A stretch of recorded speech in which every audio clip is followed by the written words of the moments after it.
Alright, so first I want to talk about what settings to have on your machine just to make your life a whole lot easier. First of all, let me show you. I have my regular foot on right now because I've been piecing last.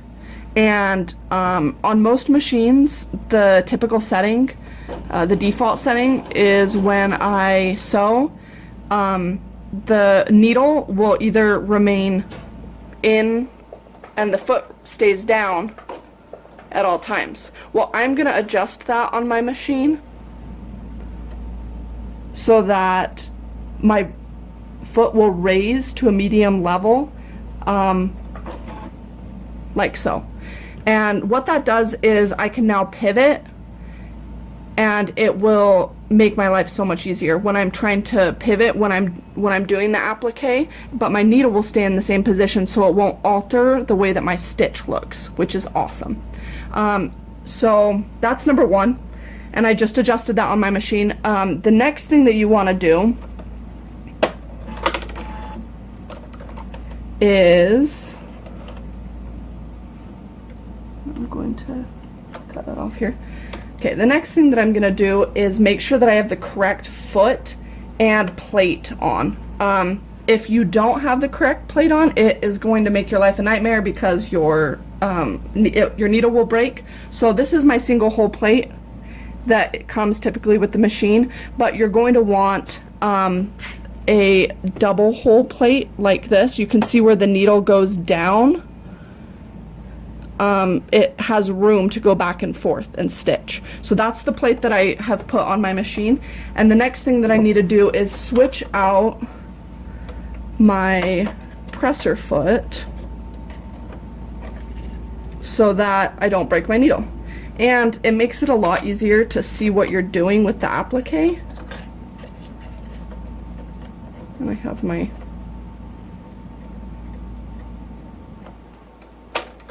alright, like so. And then the only other thing I need to do is adjust my settings so that I am doing a buttonhole stitch, not a straight stitch. Or it's also called a blanket stitch. So I have all my settings down, and now I'm going to show you guys some other tips on how to get the perfect buttonhole stitch. So I have a Pfaff Performance 2056, and I'm just going to show you guys what setting I use on it. It's my favorite setting that makes it super easy to get a buttonhole stitch perfect. So I come over here to my needle settings, and I just select this medium. And what it does is it raises the presser foot up, but keeps the needle in a down position so that I can turn my project, but the actual project won't move, or my needle won't move, so it won't mess up any of my stitching. Alright, so I've already started working on this garden party block. This is actually block 3. I've jumped ahead a little because we already got block 2 done. And I love my Mettler thread for doing the applique. I've already loaded the black in here, which is the next color that I'm gonna do. Generally when I do applique, especially if it has layers on it, I make sure to do the pieces that are under first, and then the top one I do last, and it just finishes it off really nicely. So that's what I've done, and I'm just gonna get started here.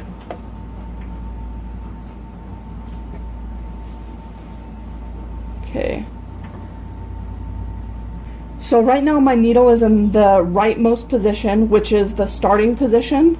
So I'm gonna go down, and then it's going to have 2 stitches down, and then a stitch left, a stitch right, and then another 2 stitches down. So I can just plan for that kind of in my brain and keep track of where it's at, so that when I get to the point I can make sure that it finishes off really nicely.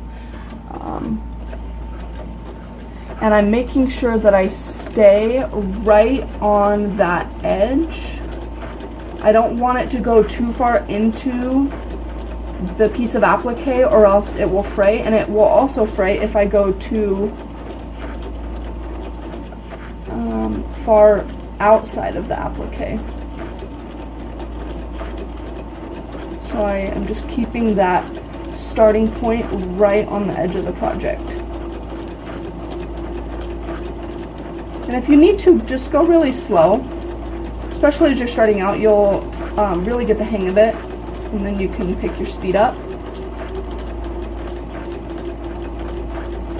You'll get into a rhythm of it. As I get closer to a point, I slow down, and there's my foot lifting up. And I'll even just do it one stitch at a time. One thing that you really want to watch out for, you don't want to pivot in the middle of the blanket stitch, or it will give you a V-shaped stitch. And I can probably show you guys that in a minute on a different piece. I obviously don't want to make that mistake on my finished product here. Oh, and I went too far. So that was not good, but we'll fix it.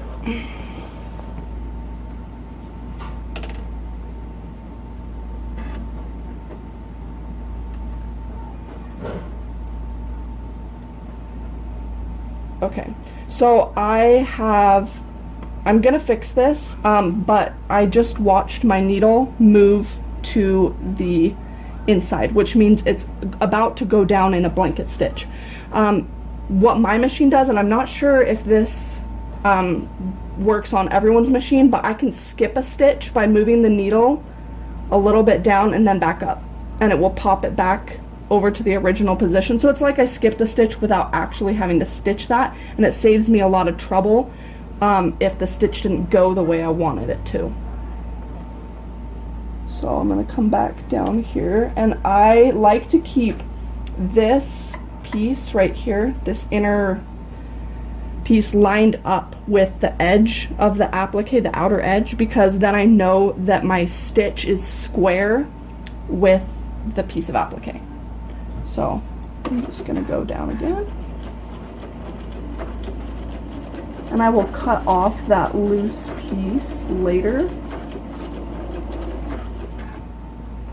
And you can see I'm pivoting.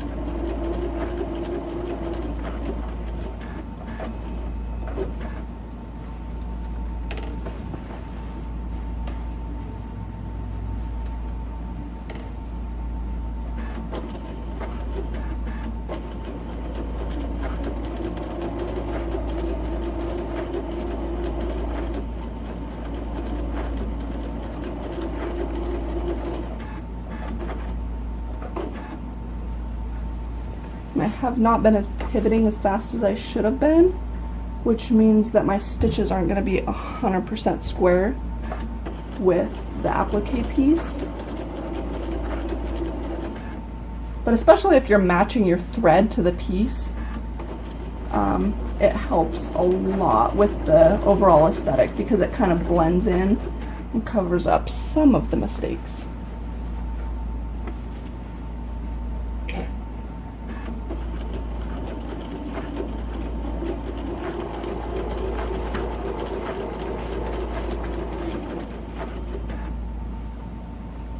I'm just going to go ahead and finish this, and